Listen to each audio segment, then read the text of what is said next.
जी नाज़रीन, आज हमारे साथ वो साहब मौजूद हैं जो आजकल मीडिया में, सोशल मीडिया में हर चैनल पर आपको नजर आ रहे हैं। और ये खुद बहुत पहले ये खबरें बनाया करते थे, अब खुद बहुत बड़ी खबर बन गए हैं।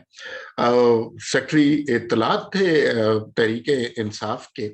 और अब तहरीके इंसाफ से कुछ इनके इख्तलाफात हो गए हैं, कुछ नाराजगियां चल रही हैं। और ये जो इंकशाफात कर रहे हैं, वो इंकशाफात जो है तहरीके इंसाफ की गिरती इमारत को हर रोज एक नया धक्का दे रहे हैं। अहमद जवाद साहब, आपका बहुत शुक्रिया, आप हमारे साथ इस गुफ्तगू में शामिल हुए और हम आपको वेलकम कहते हैं। थैंक यू वेरी मच अमार मसूद साहब फॉर इनवाइटिंग। आप मैं समझता हूँ कि मीडिया के ऊपर एक पढ़ा लिखा, एक महज़्ज़ब, एक मैं फ्रेश ब्रीज के तौर पे आपको मैं देखता हूँ। आपको रिसेंटली मैंने जब टॉक शोज में दोबारा ऐसे गेस्ट आते हुए देखा, मुझे बड़ी खुशी हुई, क्योंकि अमार साहब बदकिस्मती से जो सियासत का मिजाज था वो तो चलें बड़े अरसों से उसका हाल ख़राब था, लेकिन चंद सालों के अंदर मीडिया के अंदर जिस किस्म का कौम को मिजाज दिया गया है, मैं तो बहुत मायूस था कि अब अगर हमने एक इंटेलेक्चुअल गुफ्तगू जो है वहां पे भी इस किस्म का ही बांड पानी अगर करना है, तो फिर ये कौम तो पूरी की पूरी फिर इसी मिजाज के मुताबिक ढल जाएगी। फिर इनको तो कोई इल्म या लॉजिक से हम बात नहीं कर सकेंगे। वेरी तो ट्रू, आप वेरी ट्रू। रिटर्न है, आई एम वेरी हैप्पी, कॉन्ग्रेचुलेशंस, और प्लीज कीप इट अप और कंटिन्यू कीजिएगा। मीडिया में ऐसे लोगों की बड़ी जरूरत है। बहुत शुक्रिया। अच्छा, मुझे थोड़ा सा, बहुत सारे आपके इंटरव्यूज हो चुके हैं, असद तूर ने बहुत डिटेल्ड इंटरव्यू किए, जियो पे आपके इंटरव्यूज चले, बहुत सारी बातें हो चुकी हैं, लेकिन और मैं कोशिश करूंगा कि नाजरीन को कुछ नई बातें आपसे पता चले। थोड़ा सा मुझे ये बताइए कि मुझे ये पता है कि आपका मरीन से भी ताल्लुक है, आप एंटरप्रेन्योर भी रहे हैं, आप टेलीविजन के एंकर भी रहे हैं, लिखते भी रहे हैं, और तहरीक इंसाफ से 20 साल की वाबस्तगी थी। थोड़ा सा मुझे ये बता सकते हैं आपके, आपकी एक्चुअल रिस्पॉन्सिबिलिटीज तहरीक इंसाफ में क्या थी? अमार, अगर तो मैं पूरा पीटीआई में जितनी भी मेरी जिम्मेदारी है उसको मैं थोड़ा सा जल्दी से आपको ब्रीफली बताता हूँ। कि सबसे पहले तो ये है कि मुझे सेंट्रल एग्जीक्यूटिव कमेटी में दावत दी गई थी, इमरान खान ने खुद मेरे ऑफिस में आके।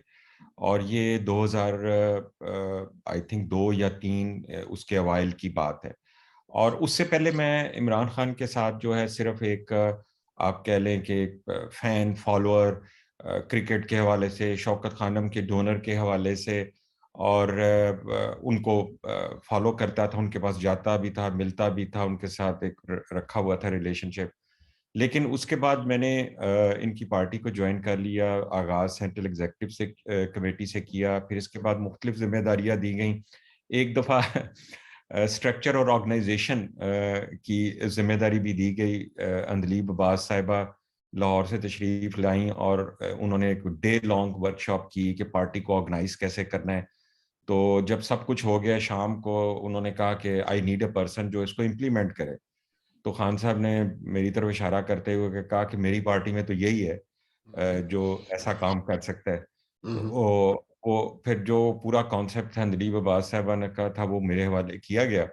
लेकिन उसका पहले ही मैंने जब लेटर इशू किया, तो अगले दिन ही खान साहब कहते, ओ नहीं नहीं यार, ये करना नहीं है कुछ, ये बस ऐसे ही है।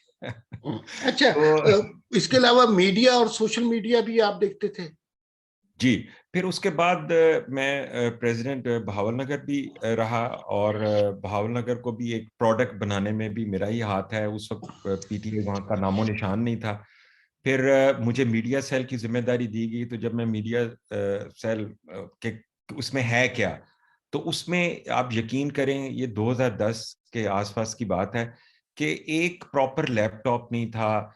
2 बच्चे थे जो काम कर रहे थे मामूली सी तनख्वाह के ऊपर, कोई बैठने की जगह नहीं थी। अगर उनके कमरे में कोई आ जाए, एक छोटा सा कमरा G6 के सेंट्रल सेक्रेटेरिएट के पीछे होता था, और किसी किस्म का कोई मीडिया का निज़ाम नहीं था कि कैसे इंफॉर्मेशन को डेवलप करना है, कैसे कंटेंट बनाना है, अपने नैरेटिव कैसे बनाना है, टेक्नोलॉजी का इस्तेमाल कैसे करना है, वॉलंटियर्स को कैसे, कुछ नहीं था, नथिंग। तो मैंने उसको टेक ओवर किया और मैंने उसको बनाना शुरू कर दिया, टीम्स बनाई, टेक्नोलॉजी लेके आया हैं, अपने पैसे लगाए, उसको एक खूबसूरत ऑफिस में कन्वर्ट किया, और इमरान खान को बुला के मैंने उनसे वो फीता कटवाया, उनको प्रेजेंटेशन दी कि आज से हम ऐसे काम करेंगे।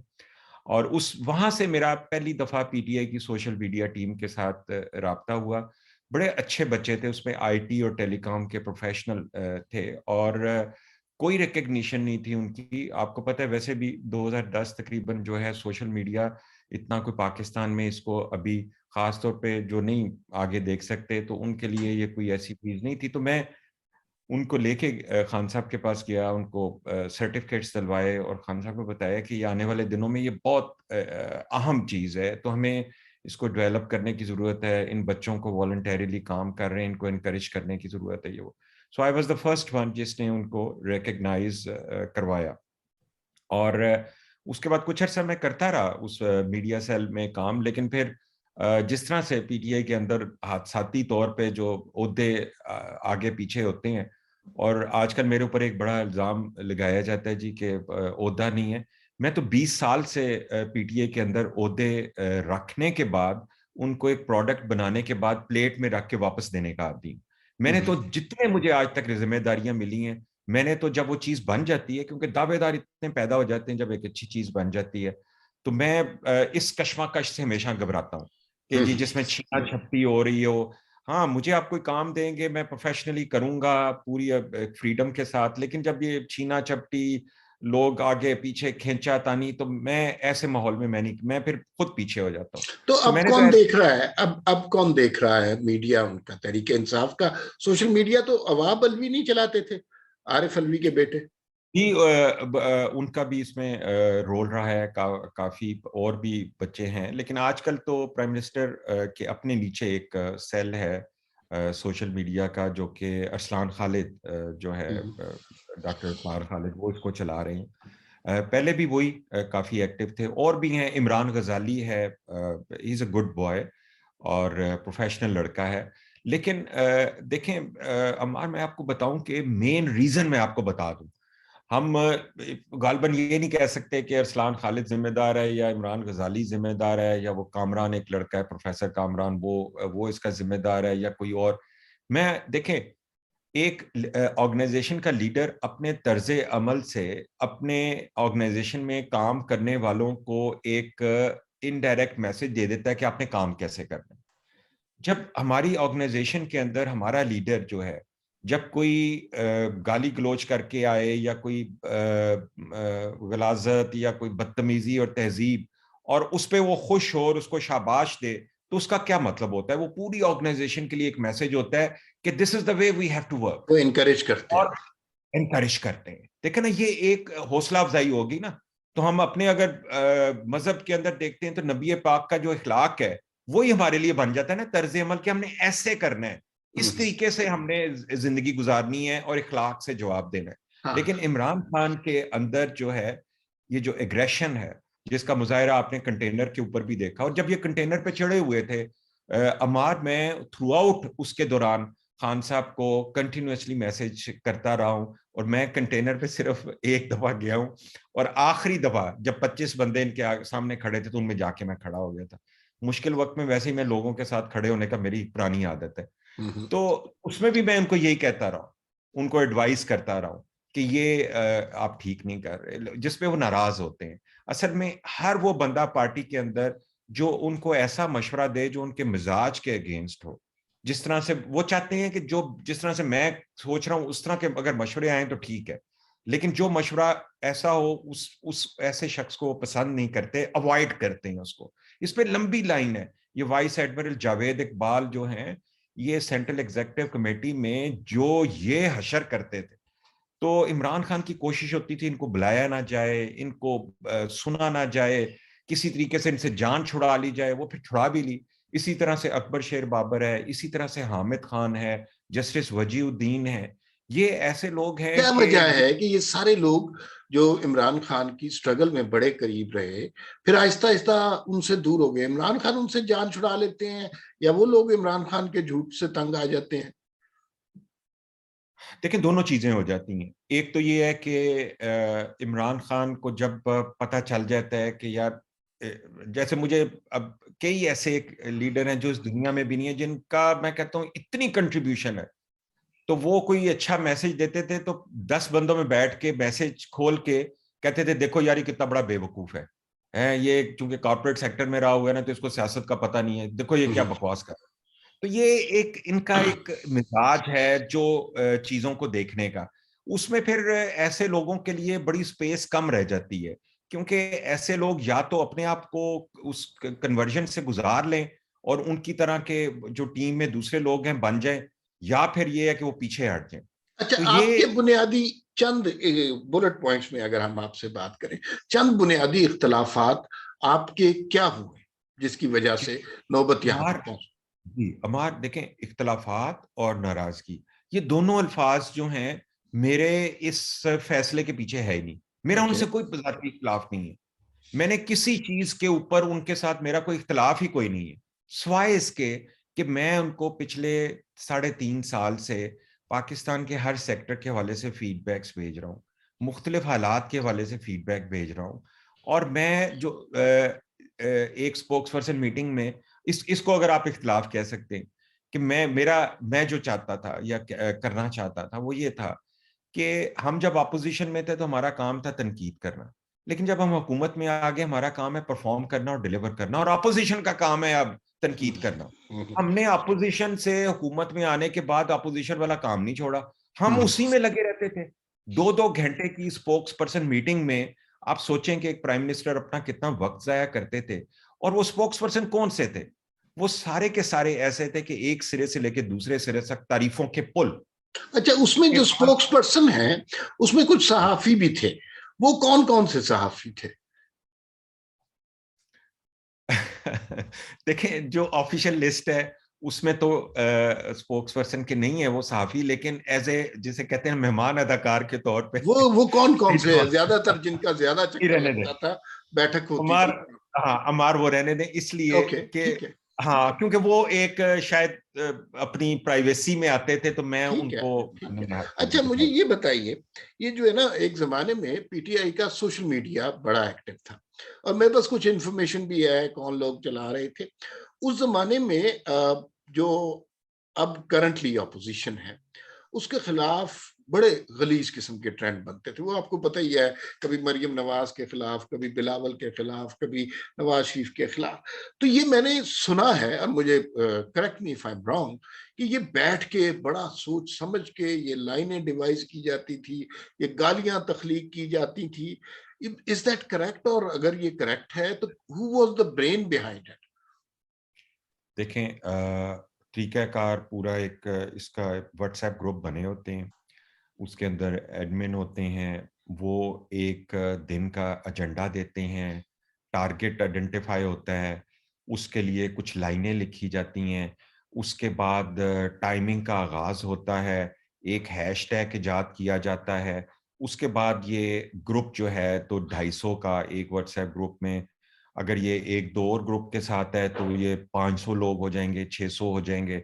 फिर उसके बाद टाइम के साथ उसका आगाज होता है, फिर एक दूसरे को कहा ये जाता है कि हैशटैग आप अप्रूव कौन करता है? ये सोशल मीडिया टीम का जो भी हेड होता है पीटीआई का उस कौन टाइम के था अंदर, पिछले दिनों, कौन था? अरसलान खालिद और कामरान, तो अरसलान अवाब खालिद अलवी का कोई रोल नहीं था इनमें? नहीं, वो अवाब अलवी जब से हुकूमत में आए हैं उस वक्त से अवाब अलवी को मैंने कोई प्रैक्टिकली अमली तौर पे नहीं देखा, ना उसके अच्छा, पास कोई ठीक है। सरकारी ऑफिशियल पार्टी की कोई पोजीशन है। अच्छा, ये जब कोई लाइन फाइनल करते होंगे और या गालियां देने की मुहिम का आगाज करते होंगे, तो ये अपने तौर पे तो नहीं करते होंगे ना, जाहिर है इसकी इंटीमेशन प्राइम मिनिस्टर तक होती होगी कि नहीं? देखें, अमार इसमें मैंने जैसे बताया ना कि लीडर अपने तर्ज अमल से बता देता है कि मुझे क्या चाहिए। सही। अब उसको खुश करना है, उसको प्लीज करना है। जो लोग उनके नीचे नौकरियां कर रहे हैं या जो ओहदों की तलाश में है या उस अहमियत की तलाश में है जो कि इमरान खान उसको देता है, जो उनके उस खास ख्वाहिश को उस अंदाज में पूरा करता है। हम्म। तो देखें ना, आप अगर उनके स्पोक्स पर्सन को देखें, अगर पूरी लिस्ट देख लें 3 साढ़े 3 साल में, तो आपको उसमें एक ही आपको एक पैटर्न नजर आएगा जी कि बिल्कुल। जो ज्यादा बदतमीजी कर सके, बदतहजीबी कर सके, मस्खरापन हो, है लोगों की पगड़ियां उछाले, झूठ बोले, घटियापन का मुजाहरा करे, वो ही उस पैटर्न के अंदर फिट होता है स्पोक्स पर्सन के। या पूरे 3.5 साल का आप देख लें पैटर्न उनका, बिल्कुल यही सही। आपको सोशल मीडिया के अंदर नजर आएगा। इसमें सोशल मीडिया में हमारे एक चीज और ऐड कर लें कि सोशल मीडिया में एक बहुत बड़ी तादाद है। देखें, मैं इस अभी जो प्रोग्राम के शुरू में मैंने आपसे कहा था ना कि कौम का मिजाज जो है उसमें ज़ाहिर है मीडिया का बड़ा रोल होता है।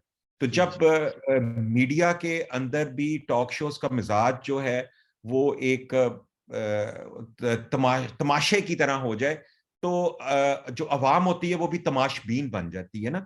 इसी तरह सोशल मीडिया के अंदर भी जब एक बदतहजीबी, बदतमीजी, गाली गलौज जो है उसको फॉलोइंग मिलती है, उसको लाइक्स मिलते हैं, उसको रीट्वीट्स मिलती है, तो जो करने वाला होता है उस वो कहता है कि यार बस फिर यही काम है मेरा। उसके बाद उसको देखा देखी और लोग शुरू हो जाते हैं, तहरीक फिर मिलती एक है का लोगों को। ट्रेंड बन जाता है। और आज ये मिजाज बन गया आज की इस जनरेशन का। इसीलिए मैं कहता हूं कि इस जनरेशन के किरदार इखलाक की तबाही की जिम्मेदारी इमरान खान के ऊपर जाती है।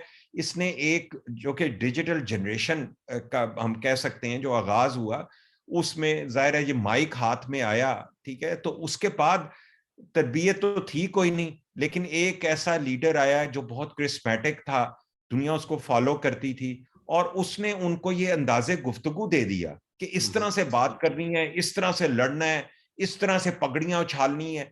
तो वो एक पूरे कल्चर की तरह वो हमारे पूरे मुआशरे पे छा गया। हमारे साहब, मैं आपको बताऊं कि ये हमारे मुआशरे का एक इतना बड़ा थ्रेट है आज।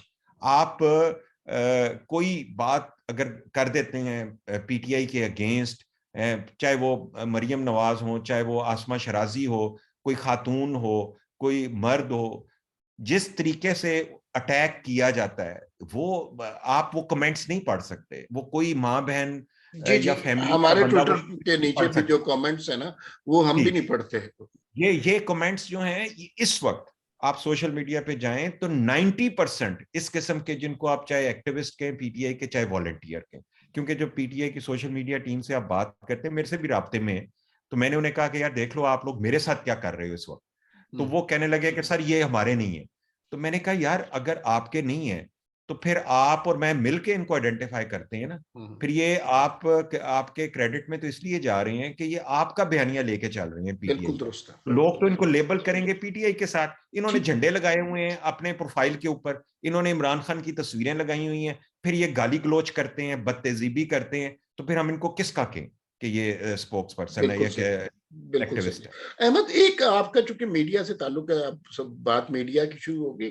मुझे ये पता है कि प्राइम मिनिस्टर बड़े कीन होते हैं इलेक्ट्रॉनिक मीडिया में, और वो बड़े गौर से शोज देखते हैं, कौन सा एंकर क्या कर रहा है, कौन कितनी बदतमीजी कर रहा है किस प्रोग्राम में।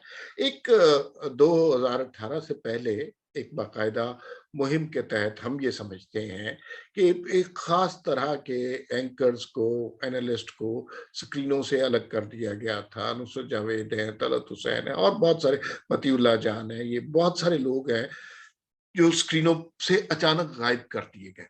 तो ये खान साहब की फरमाइश पे हुआ था या इस्टेब्लिशमेंट ने खुद किया है? देखें अमर, मैं इस चीज पे बिलीव करता हूँ कि इस मुल्क के अंदर कोई भी अगर खराबी होती है या कोई फ्रीडम ऑफ एक्सप्रेशन के ऊपर कोई आती है, ज़रब आती है, उसका जिम्मेदार सिर्फ इस मुल्क का हुक्मरान है। एस्टेब्लिशमेंट जो है वो एक इदारा है जो कि इस हुक्मरान के नीचे है। ये हो सकता है कि एक हुक्मरान जो चीफ एग्जेक्टिव हो, और आपने जो नाम लिए ये वो एंकर्स हैं कि जिनके प्रोग्राम्स के अंदर इमरान खान खुद जाते थे और रिक्वेस्ट करके भी जाते थे, जी ठीक है। जी, मुझे पता है। कि वो एंकर्स हैं कि जब इमरान खान मुशर्रफ के दौर में बड़ा इनके लिए मुश्किल होता था कहीं पे स्पेस लेना, बड़ा इनके ऊपर वो थी रिस्ट्रिक्शंस, तो उस वक्त ये एंकर्स जो है इमरान खान को लेते थे। मुझे अच्छी तरह से याद है कि महातीर मोहम्मद तशरीफ लाए यहाँ पे, आई थिंक 2008 था या कौन सा टाइम था, तो इमरान खान ने उनको होस्ट किया, तो उन्होंने अपने उस इवेंट के लिए तलत हुसैन से रिक्वेस्ट की कि यार मेरा ये इवेंट है, तुमने इसको मॉडरेट करना है।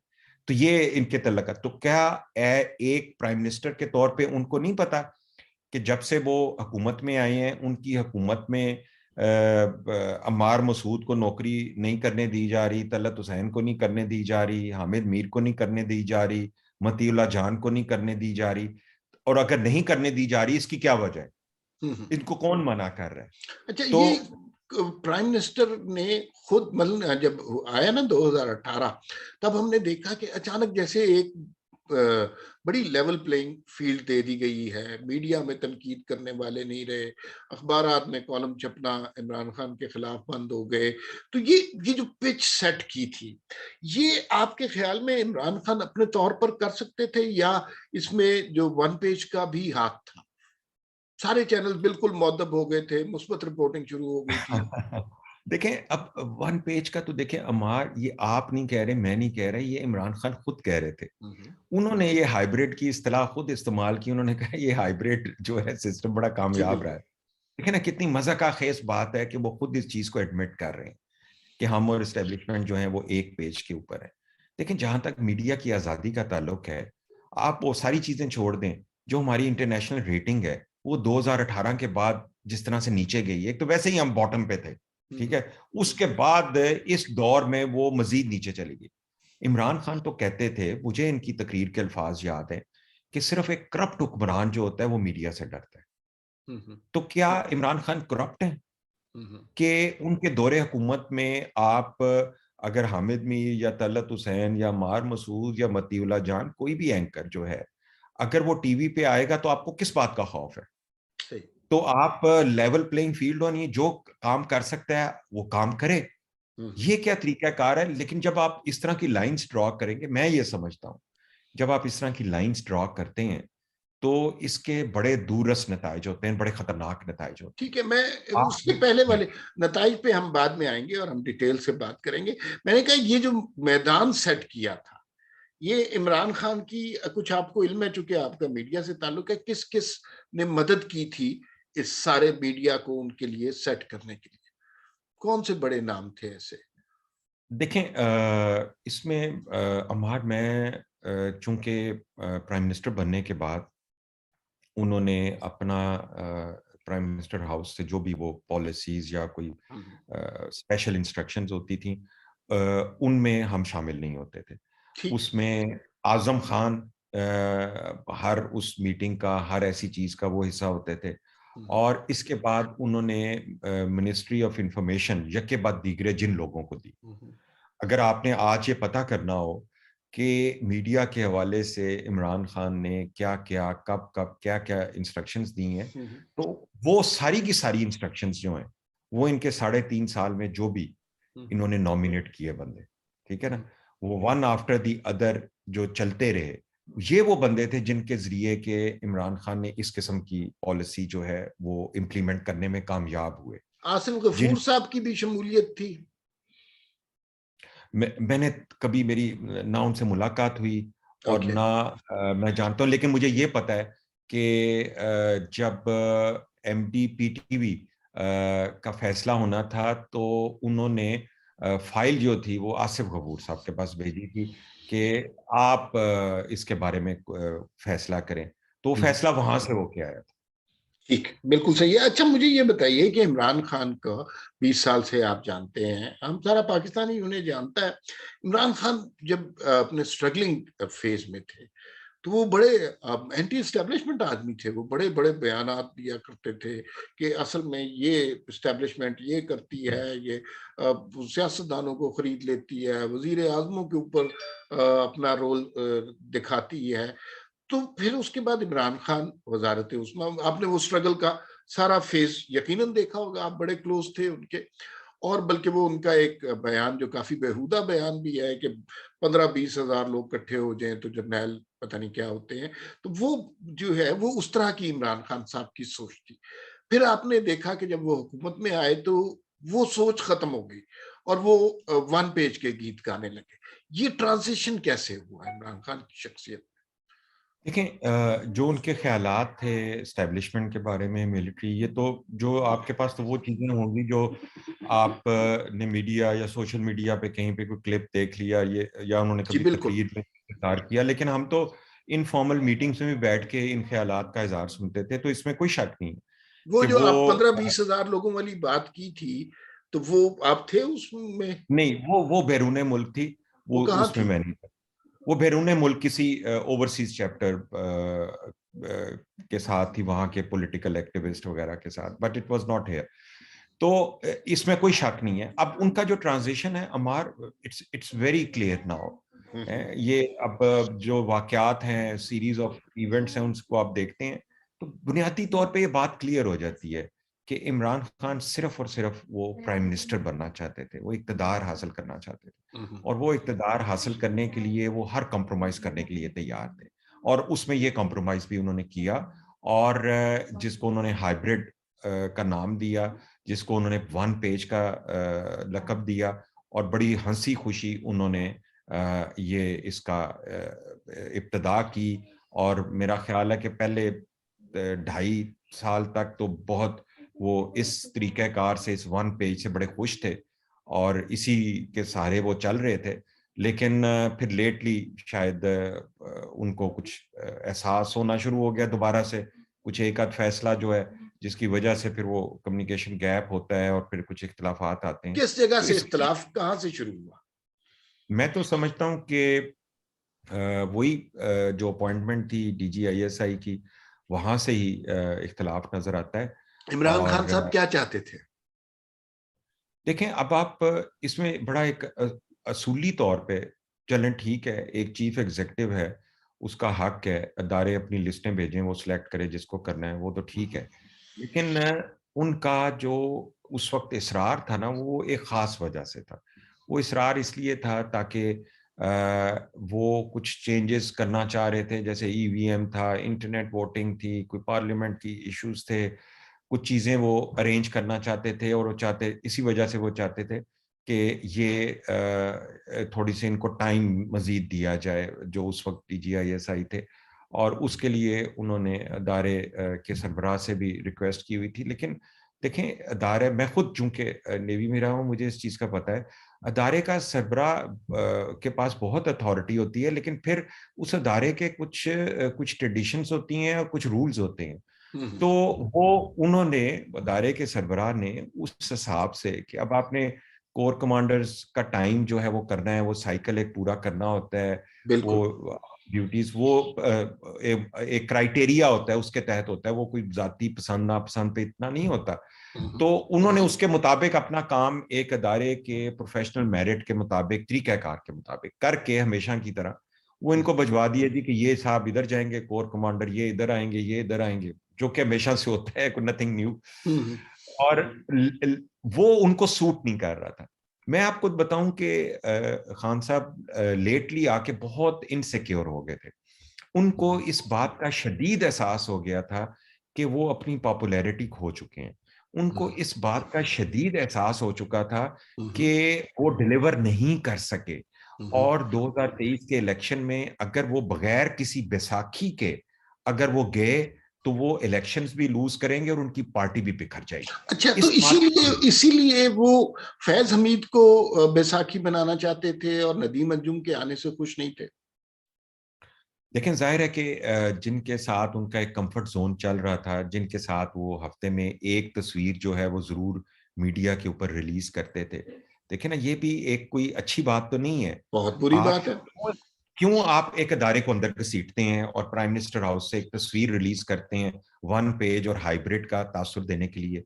इदारे का की लॉयल्टी किसी सियासी जमात के साथ नहीं हो सकती। हम्म। अदारे की लॉयल्टी और कमिटमेंट जो है वो गवर्नमेंट के साथ है।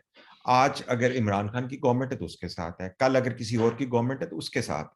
लेकिन ये एक कौम को मसलसल तासुर देने की कोशिश करते थे कि वो तस्वीरें जो है वो इस तरीके से रिप्रेजेंट की जाएं कि ये वन पेज और हाइब्रिड जो है ना हुकूमत चल रही।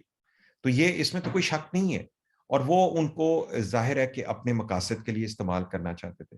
लेकिन मेरा ख्याल है कि अदारे के अंदर जो एक मैकेनिज्म है डेलिब्रेशन का, वहां पे सब लोगों ने इस चीज को डेलिब्रेट किया होगा, इसको नापसंद किया होगा और कहा होगा कि ये हमारे लिए अच्छा नहीं है कि हम, जैसे आप देखें ना, वो अफगानिस्तान में भी जाके चाय की प्याली उन्होंने पकड़ी हुई थी, तो वो क्या पूरी दुनिया में स्पाई मास्टर्स होते हैं, पता नहीं सीआईए क्या कुछ दुनिया में कर चुका है और क्या उसने किया है, लेकिन क्या वो सीआईए का डायरेक्टर जाके वहां पे पोज मारता है जाके कि ये मैंने की है?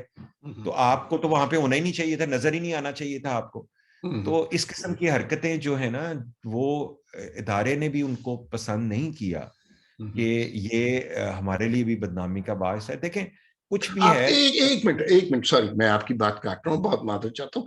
क्या इमरान खान की फैज हमीद से इतनी मोहब्बत है कि किसी स्टेज पर, अब वो जाहिर है फ्रस्ट्रेटेड तो है और उनकी फ्रस्ट्रेशन भी नजर आ रही है, किसी स्टेज पर वो जलन बाजवा को सैक करके फैज हमीद को चीफ ऑफ स्टाफ बना सकते हैं?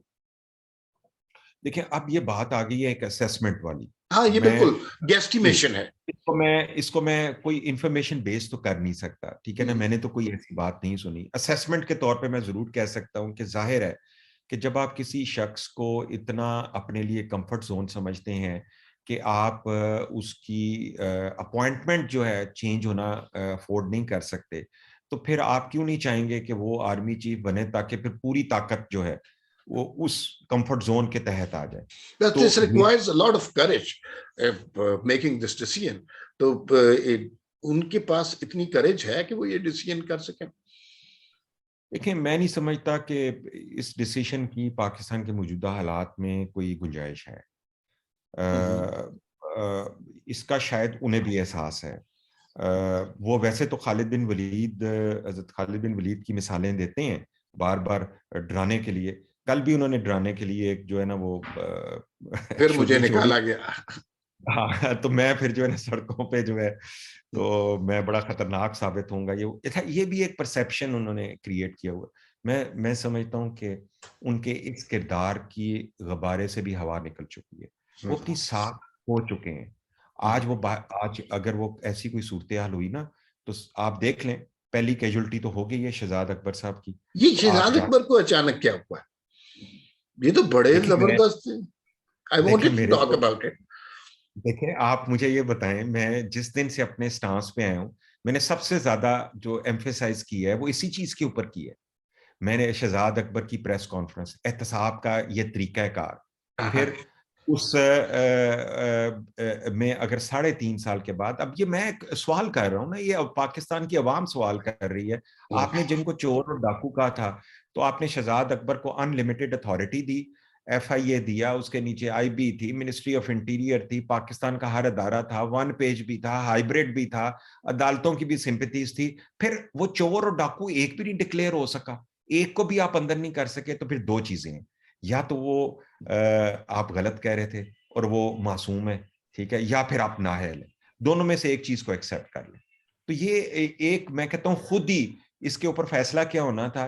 3.5 साल जिस तरीके से एहतसाब किया गया, आज इस मुल्क में ना अमार, अब ये चोर और डाकू जो है ना, ये अब लफ्ज ही नहीं रहा। आप किसी को चोर और डाकू अब कहेंगे ना, तो फौरन ज़हन में आएगा कि ये बेगुनाह है, अच्छा, क्योंकि लेकिन ये इमरान शहजाद खान। अकबर खुद गए हैं, इन्हें भेजा गया है अब, या ये उड़ते परिंदे हैं कि निकल, हालात देख रहे हैं और निकल गए? यहाँ पे भी अमार मैं असेसमेंट बेस्ड ही बात कर सकूंगा। और जिस तरह का एक ट्रेंड वहां पे होता है, ज्यादातर ट्रेंड में यही होता है कि इमरान खान खुद कहते हैं किसी को जाने के लिए, और उसका मकसद ये होता है कि आप रिजाइन कर दें। एक तो ये पैटर्न है। दूसरा पैटर्न जो होता है वो जरा अनएक्सपेक्टेड और जरा रेयर होता है, कि जिसमें कोई उड़ने वाला परिंदा जिसने अभी किसी और शाख के ऊपर जाना है, और उसको इतला आ जाती है कि मौसम भी बदल गया है, हवाओं का रुख भी बदल गया हवाओं है। का रुख भी बदल गया है। अब आप उठाएं और अपनी परवाज जो है वो अगले दरख्त पे या अगली मंजिल की तरफ चलें, तो वो भी एक पॉसिबिलिटी हो सकती है। तो दोनों पॉसिबिलिटीज हैं। अच्छा, सुना है लेकिन कि आप, और बहुत सारे लोग जाने को तैयार हैं। अब नेक्स्ट कौन जाएगा शहजाद अकबर के बाद? आई डोंट नो, मुझे नहीं पता इसका, लेकिन लेकिन मैंने जो प्रोबेबल कैंडिडेट्स हैं आपके जहन में तो होंगे ना, कौन कौन इस वक्त पर तोल रहा होगा। आपका इतना अरसा गुजरा है पार्टी के साथ, आपको लोगों की मिजाज का अंदाजा तो होगा। देखें अमर साहब, बात ये है कि अब जैसे जैसे इस टाइटैनिक के डूबने के बारे में शवाहिद सामने आते जाएंगे, हम्म, क्योंकि हर इंसान का जो होता है ना, वो एक फैसला करने का थ्रेशोल्ड डिफरेंट होता है। कुछ आखिरी वक्त में जहाज से छलांग मारते हैं, हम्म, कुछ बाखबर होते हैं, वो अभी जहाज डूबना नहीं शुरू हुआ होता, वो लाइफ बोट लेके निकल जाते हैं, किसी हम्म, को पता भी नहीं चलता। ठीक है ना? तो ये तो अब डिपेंड करता है कि जो बाखबर इसके अंदर लोग हैं वो कब ये फैसला करते हैं। जो बेखबर हैं, और जब उनको नजर आएगा कि अब तो सब कुछ सिमट गया है, तो अब तो जाने का वक्त है, भाग दौड़ का वक्त है, तो वो उस वक्त जाएंगे।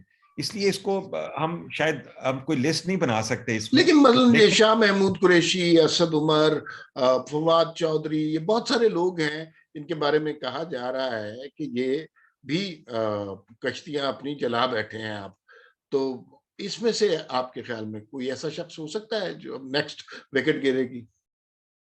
देखें, फवाद चौधरी साहब का तो मुझे चेहरा उस वक्त का याद आता है कि जब ये DGI-SI वाला मामला थोड़ा खराब हुआ हुआ था और इमरान खान ने स्टैंड लिया हुआ था, तो उनकी इतनी सी शक्ल बनी हुई थी, उनके मुंह से आवाज नहीं निकलती थी जब वो हम्म, प्रेस कॉन्फ्रेंस में आते हम्म, थे।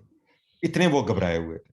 हम्म, देखें, हर वो नौकरी पेशा सियासतदान कि जिसको पता है कि मैंने नौकरी की बुनियाद पे सियासत करनी है, जिसको पता है कि मुझे नौकरी किसी ने दिलवानी है, हम्म, तो वो तो एक उस इशारे की तलाश में होता है ना। जब उसको वो इशारा मिलेगा, वो कर देगा वो काम। हम्म, उसने अपनी अगली नौकरी देखनी, वो सियासत थोड़ी करने आया है, वो हम्म, तो नौकरी करने आया है ना। तो हम्म, अब जहां पे भी नौकरी के लिए कहा जाएगा कि इस पार्टी में कर लो, उस पार्टी में कर लो, इस ट्रेन पे बैठ जाओ, इससे उतर जाओ, हम्म, इस जहाज से छलांग लगा दो, ये लाइफ बोट लो निकलो, है ये हम्म, पैराशूट है, छलांग मार दो, तो वो तो उसको बताया जाएगा। तो वो तो इशारों की तलाश में होता है, वो खुद से कुछ नहीं कर सकता। उसकी अपनी कोई सियासत नहीं होती। तो ये वो वाली ब्रीड्स हैं। हमें क्या पता कि अब इनको कब इशारे मिलेंगे अच्छा। और कब ये अच्छा, मुझे ये बताइए कि ये हाँ, पीटीआई के विद इन पीटीआई भी करप्शन के बहुत स्कैंडल हैं, जिसमें foreign funding is one of them, ये आटा स्कैंडल, चीनी स्कैंडल, और पेट्रोल माफिया, और अलीमा खान की जायदादें। ये खान साहब को सब इनके बारे में, कल मेन कल्प्रिट्स के बारे में पता है? इज ही सब पार्ट एंड पता। Parcel of these deals? ये इनको एक एक चीज का पता है, आंखें बंद कर लेते हैं। एक PTI के सीनियर लीडर ने जाके इनको कहा कि सर वो दो बंदे हैं, बड़ा वो आजकल पैसा बना रहे हैं। कहते कहते मुझे तो नहीं पता। तो उसने कहा सर बात यह है कि अगर तो आपको पता है और आप कोई एक्शन नहीं ले रहे, ये तो वाकई जुर्म है एक प्राइम मिनिस्टर के लिए। लेकिन अगर आपको नहीं पता तो ये तो उससे भी बड़ा जुर्म है। तो इनको अपनी पार्टी के अंदर भी सब कुछ पता है क्या हो रहा है। फॉरेन फंडिंग का जो इशू है वो एक बड़ा जेन्युइन किस्म का इशू है। इस पार्टी के ऑफिस के मुलाजमीन जो आज की तारीख में भी वहां पे हैं, बड़े अच्छे, सिंसियर, लॉयल, जिन्होंने अपनी जात के लिए कोई टके का फायदा नहीं उठाया, लेकिन उनकी मासूमियत को इस्तेमाल किया गया, उनके अकाउंट्स को इस्तेमाल किया गया। और वहाँ वो फॉरेन फंडिंग में वो रिपोर्ट्स भी आ चुकी हुई हैं कि उनके अकाउंट्स को इस्तेमाल करके जो है डॉलर मंगवाए गए। लेकिन ये इल्ज़ाम हम लगाते रहे हैं ना PMLN के ऊपर, शहबाज शरीफ के ऊपर जी, के वो कि जी मुलाजमीन के नाम पे पैसे आए तो गए। तो हमारे पार्टी के मुलाजमीन के नाम पे भी तो डॉलर मंगवाए गए और गए। तो हम फिर किस मुंह से जो है ना दूसरों के ऊपर कोई इस किस्म के हम इल्जाम लगाते हैं? तो सही। ये इस तरह की चीजें हैं। अकबर बाबर जो कुछ भी कह रहा है बिल्कुल दुरुस्त कह रहा है। अच्छा, हम लेकिन लोग ये जो खामोश दूसरी रहे। करप्शन है, जैसे आमिर कियानी का स्कैंडल आया, जैसे अब जहांगीर तरीन के हवाले से बात हुई, या फिर अब ये रजाक दाऊद के हवाले से, मुझे ये पता करना है। और चूंकि आप क्लोज सर्किट में रहे हुए हैं, इमरान खान को एक तो ये है कि सिर्फ नॉलेज होना, और दूसरा ये है कि इसका पार्ट होना, इसमें से हिस्सा लेना, ये तो आपको पता होना चाहिए ना। देखिए, मैं नहीं समझता मेरे पास कोई ऐसी इंफॉर्मेशन है जिसकी बुनियाद पे मैं कहूँ कि इमरान खान ने कभी कोई अपना हिस्सा किसी करप्शन में से मांगा है या लिया है। मेरे पास कोई ऐसी, मैंने 20 साल में कभी कोई ऐसा नहीं देखा, इसलिए मैं इस किस्म का कोई इल्ज़ाम नहीं लगाऊंगा। ठीक। लेकिन मैं ये ज़रूर कहूँगा कि ये मेरे लिए समझ से बालातर है कि एक ईमानदार आदमी एक करप्ट आदमी को कैसे वो अपने करीब स्पेस देता है, फिर कैसे आंखें बंद करता है, फिर कैसे वो जब एक तरफ कहता है कि मैं करप्शन के खिलाफ जहाद कर रहा हूँ और दूसरी तरफ वो करप्ट लोगों को उनकी करप्शन की उसको जाती तफसीलात भी पता चल गई जब वो प्राइम मिनिस्टर बने, क्योंकि काफी उनका अपना महकमा जो है ना उनको बाखबर रखता था तमाम रिपोर्ट्स। कौन सा और महकमा? अपने जाहिर है इंटेलिजेंस का जो होता है उनका आईबी जो है, तो उनके पास तमाम खबरें उनके पास होती थी, और वो पर्सनल करप्शन भी हो दूसरी चीजें भी सब कुछ उनको पता होता था। तो इसके बावजूद वो उन सबको बर्दाश्त करते थे। उसकी एक वजह ये है अमार साहब के बहुत सारी चीजें हैं, जैसे फॉरेन फंडिंग के हवाले से है और भी हैं कि जो वो शायद अफोर्ड नहीं कर सकते कि इन लोगों को मैं अगर प्रोटेक्ट मैंने ना किया या इनको मैंने निकाल दिया तो वो उनके लिए खुद बहुत बड़ा डिजास्टर होगा। तो ये जो आपने नाम लिए हैं ये बड़े करीबी उनके साथियों में से उनके बहुत सारी जिसमें स्याह और सफेद चीजें भी हो सकती हैं उसके हिस्सेदार रहे हुए हैं। इसलिए इनको वो प्रोटेक्ट भी करेंगे और इनको कभी कोई शो कॉज जो है वो भी नहीं देंगे। अच्छा, एक सवाल और मुझे ये बताइए, अक्सर हमने and when you were part of PTI हमने ये सुना कि खान साहब को खुद उन्होंने कहा कि मैं सुबह उठा तो मुझे पता चला, मेरी अहलिया ने मुझे बताया कि डॉलर की कीमत जो है वो इतनी हो गई है या आटे की कीमत इतनी हो गई है। तो ये उन्हें वाकई नहीं पता होता? ये तो प्राइम मिनिस्टर के अप्रूवल से चीजें चीजें नहीं होती। देखें मैं वही जो अभी थोड़ी देर पहले एक लीडर की मैंने बात बताई थी जिसने कहा था कि आपको अगर पता है आप कुछ नहीं कर रहे तो जुर्म है, लेकिन अगर आपको नहीं पता तो ये बड़ा जुर्म है। आप प्राइम मिनिस्टर हैं, एक मुल्क के चीफ एग्जीक्यूटिव को अगर नहीं पता तो इसका मतलब है कि वो नाअहल, वो इस काबिल ही नहीं है कि इस सीट पे वो बैठ सके। आपके ख्याल में नहीं तो पता होता? इनकी जो है ना जजमेंट असेसमेंट उसके बारे में बहुत क्वेश्चन मार्क्स है।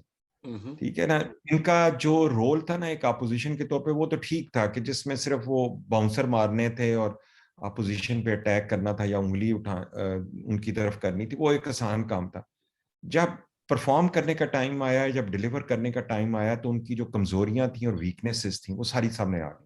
हम्म। वो अपने 3.5 साल में जो बंदा कहता था मैं 200 बंदे लेके आऊंगा और मैं उनको ढूंढ भी चुका हूं और मैं आइडेंटिफाई कर चुका हूं ये वो, आप ये देखें 3.5 साल में उन 200 में से कोई एक बंदा नहीं इमरान खान कौम के सामने ला सके कि हम्म। देखो ये मैंने एक बंदा मैं लेके आया हूं और ये देखो एक अदारा है इसको मैंने ठीक कर दी। सही। एक एक बंदा हम्म। अपने पूरे टेनवर में। इनकी दरियाफ्त क्या है? हमाद अजहर, जो कि शाहजेब खानजादा के शो में चंद सवाल नहीं फेस कर सकता। इनकी बिल्कुल। दरियाफ्त क्या है? इनकी दरियाफ्त क्या है? मुराद सईद, जिसने हम्म। 200 अरब डॉलर लाने थे मुंह पे मारने थे। ठीक सही। है, ये इनकी दरियाफ्तें हैं। ठीक है ना, हम्म। इनकी दरियाफ्त है हफीज शेख या शौकत तरीन, ठीक है, या हम्म। बाकिर रजा। अच्छा, ठीक है, ये बड़ा इंपॉर्टेंट सवाल है। ये इनकी दरियाफ्त है, is he actually calling the shots? Minister कौन लगाता है? मतलब ये मैंने इस सवाल के लिए ये सारा इंटरव्यू किया। Who is calling the shots? मतलब वजीर मैं खजाना खान साहब को समझ ही नहीं है वजारत खजाना क्या होती है, तो ये कौन चेंज कर रहा है? अच्छा मैं आपको बताऊं एक अजीब सा ट्रेंड पीटीआई में देखा गया। जब पीटीआई की हुकूमत का आगाज हुआ, नॉर्मली होता ही है कि आप हुकूमत आई है तो आप प्राइम मिनिस्टर के जरिए या उसके करीब लोगों के जरिए जो है वो ओहदों के पीछे लोग भागते हैं। लेकिन एक अजीब ट्रेंड हमने ये देखा कि लोग किसी और जगह पे जाके जो है वो कोई ओहदा हासिल करने के लिए किस और जगह पे बताएं, खोल के बात करें। बस उसको रहने दें आप, ये आप भी समझते हैं पूरी कौम भी ठीक। समझती है, ठीक। यानी वो हाइब्रिड की निजाम की निशानी है अच्छा, ना। उसमें थोड़ा सा ये थोड़ी सी ये clarity they they. I can understand your limitations, और जाहिर है ये आपका इख्तियार है, आप जितना खुलकर बात करना चाहते हैं। उसमें दो जगहें हैं, एक रावलपिंडी है, एक आपारा है। तो कहाँ से ज्यादा अपॉइंटमेंटों की रिक्वेस्ट होती थी या लोग किधर ज्यादा जाते थे? आप लिमिट कर रहे हैं, ये इनके अलावा भी जगह हैं जो मुल्क से बाहर होती हैं, ओके। वाशिंगटन से भी नॉमिनेशंस होती हैं। ओके। ठीक है, तो लेकिन ये इन दो आपके जगहों में पास से ज्यादा प्रेशर लोग किस तरफ जाते थे? देखें, ये मैं नहीं कह सकता, एक बड़ी प्रिसाइज आपने क्वेश्चन किया है। तो ओके, चूंकि हम बिल्कुल। ज्यादा गुफ्तगू हमारी असेसमेंट बेस्ड है और मैं उसमें बिल्कुल इतने समझता प्रिसाइज हूँ, ये क्वेश्चन आपका की जो है इख्तियार ना है। वो गुंजाइश बनती नहीं है। हाँ। लेकिन जैसे मैंने आपसे कहा कि ये ट्रेंड मैंने खुद देखा कि जहाँ पे लोग किसी और जगह अपॉइंटमेंट्स मांगते फिरते थे कि यार मेरी मीटिंग करवा दें, तो ये एक बड़ा अजीब सी सूरत हाल थी कि कहाँ से फैसले होते हैं, फिर उसका जहन में आता था ये सवाल। इसलिए मैंने कहा ना कि इमरान खान का ये हाइब्रिड कहना और फिर अदारों के सरबराहों के साथ बैठ के तस्वीरें जो है मीडिया पे रिलीज करना, ये वो ज्यादती कर रहे थे। वो तमाम फैसलों का जो बैगेज है और उसका जो लोड है वो कहीं और शिफ्ट करना चाहते थे। वो अवाम को कुछ और मैसेज देना चाहते थे। यानी अगर कुछ जो गड़बड़ हो, अगर बाकिर रजा आईएमएफ का हिटमैन है तो लोगों को तासुर ये मिले कि ये उधर से आया। ठीक है, अगर हफीज शेख जो है वो परफॉर्म नहीं कर सका और आईएमएफ का हिटमैन है तो फिर भी ये तासुर मिले कि वो वहां से आया। वो उधर से इसी ही आए तरह थे। से ये मुझे नहीं पता ये अच्छा। कहाँ से आए, उनका मैंने ट्रैक ये, रिकॉर्ड आप चेक कर लें, आपको हाँ समझ आ नहीं, मैंने जाए। ये भी सुना है कि बाज़ औक़ात खान साहब को बताया गया कि कल इस मिनिस्ट्री का ये वजीर होगा। देखें आप अमेरिका का वो एक आई थिंक पीस इंस्टीट्यूशन है, वहाँ पे मोहित यूसुफ साहब जो हैं वो कश्मीर के हवाले से खिलाफ पाकिस्तान के लेक्चर भी देते थे, पेपर्स जी भी जी जी लिखते जी। थे।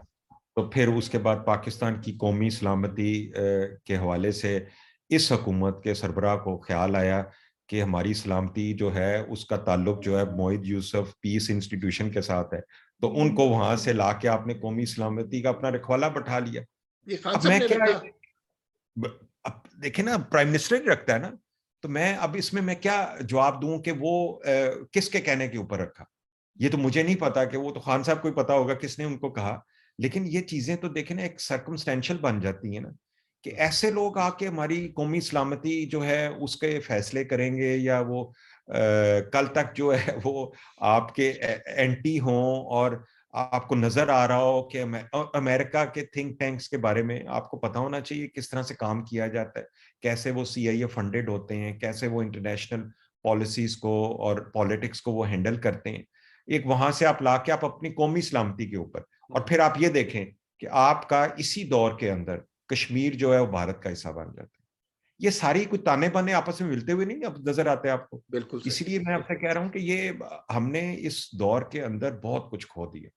हमने मीडिया की आज़ादी भी खो दी, हमने करप्शन में भी हम नीचे चले गए, इंटरनेशनल रेटिंग में, ट्रांसपेरेंसी, हम अपनी फॉरेन पॉलिसी के हवाले से भी हमने कश्मीर हमने लूज कर दिया।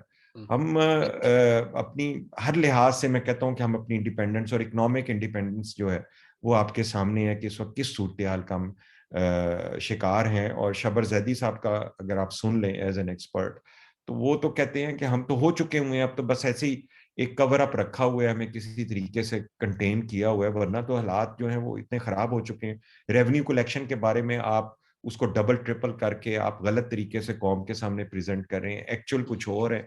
तो ये सारी चीजें शो कर रही हैं कि क्या सूरत हाल है इस वक्त असल में। और हाँ बिल्कुल सही है Ahmad. Last two questions, I have taken a lot of your time, लेकिन दो सवाल। पहली बात तो ये कि आम आदमी का मसला जो है वो सिविल मिलिट्री रिलेशनशिप से ज्यादा महंगाई का मसला है। तो ये जो हर रोज हम सुनते हैं, आज 4 रुपए पेट्रोल बढ़ गया, अगले दिन 10 रुपए बढ़ गया, खान साहब ऐलान करते हैं कि महंगाई अगले हफ्ते कम हो जाएगी, अगले हफ्ते पेट्रोल बढ़ जाता है, तो 10 रुपए बढ़ जाता है, गैस बढ़ जाती है, बिजली। तो क्या उन्हें इल्म होता है इस बात का, या फिक्र, is he worried about people, या उन्हें बस ये सिस्टम चलाना है, ये ऊपर से हुक्म आ जाता है कि इतनी कीमत बढ़ा दें? हमार इग्नोरेंस इज ब्लेसिंग समटाइम्स, और this is applicable on Imran Khan. इनको जब कोई अदारा कोई इंफॉर्मेशन देता है कि सर ये वो सर वो इंटरनेशनल मार्केट में हुआ तो ये पेट्रोल की प्राइसेस ऐसे हैं ऐसे हैं, so he does not have that mechanism of professional understanding कि जब फैक्ट्स को आपके सामने लाया जाता है तो उसमें डिस्टॉर्शन क्या है, उसको क्वेश्चन कैसे करना है। सही। ये एक चीफ एग्जेक्टिव का जो रोल एक होता है, वरना तो चीफ एग्जेक्टिव जो है वो तो उसको तो फिर कोई एक आएगा वो बेवकूफ बना के चला जाएगा, दूसरा आएगा वो बेवकूफ बना के चला जाएगा। चीफ एग्जेक्टिव के अंदर ये एक मैकेनिज्म, एक कैपेसिटी होनी चाहिए कि जबकि उसके सामने इंफॉर्मेशन और फैक्ट्स रखे जाएं तो उनको क्वेश्चन कर सके। उनमें ये एबिलिटी नहीं है। ये जो कहते थे कि हफ्ते बाद हो जाएगी, 1 महीने बाद, 2 महीने बाद, उनको जो कहा जाता था उनको अगर स्टेट बैंक का गवर्नर कह देता था सर वो ठीक हो जाएगा, ये वैसे ऐसी थोड़ी दिनों के लिए है, ठीक हो जाएगा, वो वही बोल देते थे। अगर उनको वजीर खजाना आके कह देता था सर वो महंगाई, सर वो पूरी दुनिया में कोई मसला नहीं है, और ये बस ये जनवरी से जो है ना ये सब ठीक होना शुरू हो जाएगा। ये देखें सर आज एक चीज जो है ना वो 0 पॉइंट इतने परसेंट नीचे चलेगी, 2-3 कोई फैक्ट्स फिगर स्टेटिस्टिक्स कुछ इस तरह के ला के, और वो कहते अच्छा ठीक है गुड, उसके बाद वही चीज वो जो है जाके आवाम को कहते थे, तो ये बड़ा आर्जी सा है, ये 1 महीने में ये नीचे चली जाएंगी। तो ये उनकी एक लिमिटेशन और एक वीकनेस है, और इससे खेला गया है। तो जो जो उन्होंने टीमें इकट्ठी की, जब उनको इस चीज का अंदाजा हो जाता है कि यार इनको किस तरह से प्ले किया जाता है, तो वो फिर प्ले हो जाते हैं। लेकिन ये एक हुक्मरान के लिए ऐसा होना तो फिर एक मुल्क की बड़ी बदकिस्मती है, और उसके नतायज अब हम भुगत रहे हैं। बिल्कुल दुरुस्त है। अच्छा मुझे ये बताइए कि खान साहब का, and I am very keen to know this, Khan sahab की तकरीरें कौन लिखता है? ये जो मतलब जो कहता है 12 मौसम है, जापान जर्मनी की सरहद मिला देता है, ये खान साहब की अपनी तख्लीकें होती हैं, या बाज़ औक़ात मुझे लगता है कि कोई ने इनका अंदर कोई बंदा इनका मजाक उड़वाता है?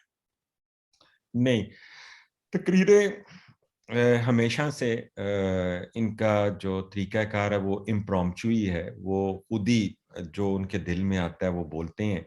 और ठीक है, हो सकता है कुछ डिप्लोमेटिक फ्रंट्स के ऊपर फॉरेन मिनिस्ट्री का तरीक़ाकार होता है, पॉइंट्स दिए जाते हैं ये वो, लेकिन ये अपनी डिस्क्रिशन को ही इस्तेमाल करते हैं, और इसी वजह से फिर ये सारे जो ब्लंडर्स आपको नज़र आते हैं, वो एक सियासतदान के तौर पे चल जाता है कि कंटेनर पे आप खड़े हैं, तकरीर कर रहे हैं जलसे से। लेकिन जब आप एक हुक्मरान होते हैं, आपको एक-एक लफ्ज़ जो है नाप-तोल के बोलना होता है। उस लफ्ज़ को अपनी पॉलिसीज़ के साथ आपने करना होता है, एक तरीक़ाकार उसका होता है। वो तरीक़ाकार कुछ उनकी तबीयत ऐसी है कि तरीक़ाकार को नहीं वो फ़ॉलो कर सकते। कोई भी सिस्टमैटिक चीज़ जो है ना वो उनके लिए फ़ॉलो करनी, वो उनके अंदर का एक फ़ास्ट बॉलर या एक स्पोर्ट्समैन जो है ना, उनको कभी भी तरीक़ाकार की तरफ नहीं ले जा सकता।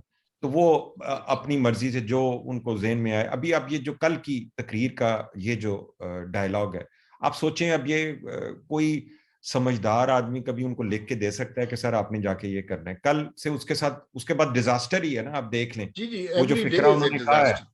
उसको किस तरीके से फिर अपोज़िशन के लिए तो आपने एक लूज़ बॉल फेंकी ना कल, उसके ऊपर छिक्के ही पड़ रहे हैं ना सारे के सारे। और वो जी, छिक्के पड़ते-पड़ते उसमें ये भी चला गया है, आपका जो है शहज़ाद अकबर जो है वो भी चला गया। तो अच्छा डिज़ास्टर। जी, वन लास्ट क्वेश्चन और बस इसके बाद हम खत्म करते हैं। Thank you very much for your time. वो ये है, पीटीआई बहुत जबरदस्त तरीके से शुरू हुई और बड़े जेन्युइन लोग इसमें शामिल थे। हुँ, अब पीटीआई जो है वो जवाल की तरफ है। लोग जिस इमरान खान से, जिस नजरिए से एक जमाने में मोहब्बत करते थे, अब उन्हें घिन आती है उससे। तो हुँ। इसके जवाल की बुलेट पॉइंट्स में चंद रीजन आपके ख्याल में क्या है, उस पीक से लेके इस पाताल तक? मैं समझता हूँ कि इसकी तमाम रीज़न्स की बुनियाद एक शख्स है, इमरान खान खुद। सही। इसमें कोई ज़िम्मेदार नहीं है पीटीआई के अंदर, क्योंकि इस पार्टी के फैसले, पार्टी की ऑर्गेनाइज़ेशन को तहलील करना है, इंट्रा पार्टी इलेक्शन करवाने हैं, नहीं करवाने, हर फैसला इमरान खान खुद करते हैं। ठीक है? कंसल्टेशन चीज़ें अपनी जगह पे, बट तमाम फैसले और उनकी अपनी वीकनेसेस जो हैं, वो ही इस पार्टी को अब डबो रही हैं।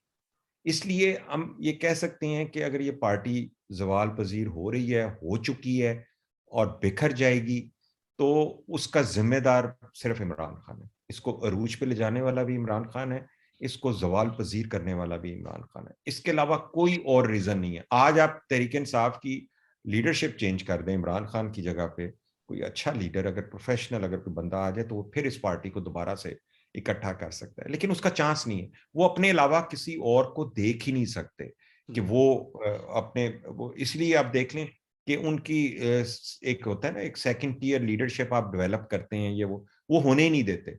वो ऐसी सिचुएशन रखते हैं कि जिस सर्कल में एक तरफ दूर असद उमर खड़ा है, एक तरफ दूर फवाद चौधरी खड़ा है, एक तरफ शाह महमूद कुरैशी खड़ा हुआ है, और वो आपस में ही जो है वो लड़ रहे होते हैं। तो वो आपस में ही कंपटीशन में होते हैं, दिस सूट्स हिम। वो नहीं चाहते, कभी उन्होंने सोचा भी नहीं है कि अगर आप एक इंस्टीट्यूशन डेवलप करते हैं तो आप हमेशा, आपका ये होता है कि ठीक है मैंने इंस्टीट्यूशन बना दिया, मेरे बाद किसने करना है इसको, आप उस लीडरशिप को डेवलप करने की कोशिश करते हैं। ये लीडरशिप डेवलप नहीं होने देते। सही। अहमद, बहुत-बहुत शुक्रिया, और बड़ा ही अच्छा लगा आपसे गुफ्तगू करके। इंशाल्लाह मज़ीद भी गुफ्तगू करेंगे, और आपके वक़्त का बहुत शुक्रिया। थैंक यू वेरी मच अम्मा साहब, थैंक यू। Thank you.